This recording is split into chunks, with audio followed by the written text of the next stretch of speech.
রাজধানী উন্নয়ন কর্তৃপক্ষের প্লট বরাদ্দে দুর্নীতির অভিযোগে দুদকের করা পৃথক দুই মামলায় সাবেক প্রধানমন্ত্রী শেখ হাসিনা ও তার ছেলে সজীব ওয়াজেদ জয় সহ ২৯ জনের বিরুদ্ধে গ্রেপ্তারি পরোয়ানা জারি করেছেন আদালত। দুদকের দেওয়া চার্জশিট আমলে গ্রহণ করেন আদালত। এর মধ্যে এক মামলায় ১২ জন ও অন্য মামলায় ১৭ জন আসামি। আসামিরা পলাতক থাকায় আদালত তাদের বিরুদ্ধে গ্রেপ্তারি পরোয়ানা জারি করেছেন। একই সঙ্গে আসামিদের গ্রেপ্তার সংক্রান্ত বিষয়ে প্রতিবেদন দাখিলের জন্য আগামী ২৯ দিন ধার্য করা হয়েছে। এ নিয়ে দুদকের করা ৬ মামলায় শেখ হাসিনার বিরুদ্ধে গ্রেপ্তারি পরোয়ানা জারি হলো। আদালতে দুদকের প্রসিকিউশন বিভাগের সহকারী পরিচালক আমিনুল ইসলাম এ তথ্য নিশ্চিত করেন।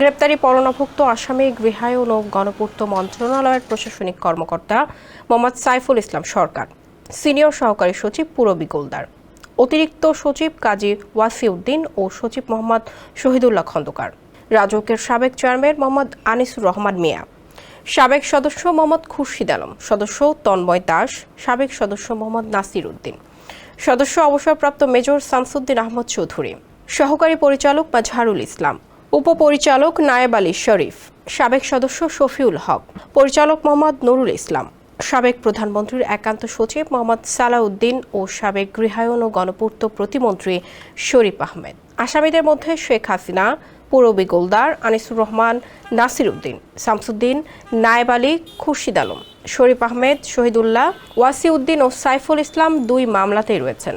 সে হিসেবে ২ মামলায় মোট ১৮ জনের বিরুদ্ধে গ্রেপ্তারি পরোয়ানা জারি হলো।